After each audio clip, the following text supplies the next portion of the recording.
Hello guys, so gitry na nato gamit niya tong bag-o nga pinalit nga camera, action camera for motovlog.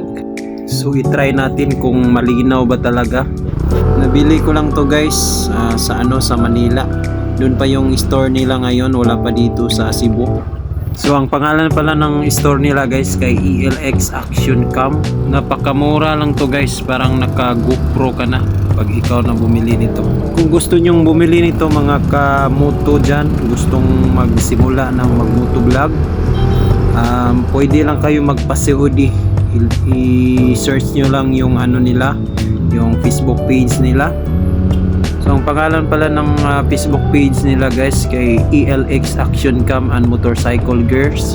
So kunting paalala lang guys, huwag kayong basta-basta maniwala sa mga online, lalong-lalo na sa Facebook. Siguraduhin nyo muna at suriin nyo muna kung legit ba talaga yung bibilhin nyo sa online para hindi masayang yung pera nyo. So papunta pala ako sa Mercado Mandawi guys.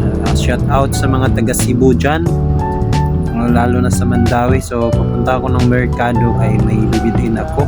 So medyo traffic talaga dito sa pagdating dito sa Mercado Mandawi. Basta ganitong oras guys, grabe na talaga yung traffic dito kasi maraming mga estudyante, mga bumibili sa merkado, kumpra, dami na talaga itong tao, kaya sobrang traffic pag ganitong oras, alas 5 hanggang alas 6 ng gabi, hapon. So yun lang muna guys, bye-bye sa inyong lahat.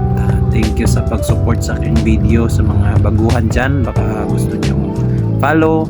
Thank you ELX Action Cam, may bagong pang vlog na ako. At salamat sa inyong lahat dyan. Bye bye.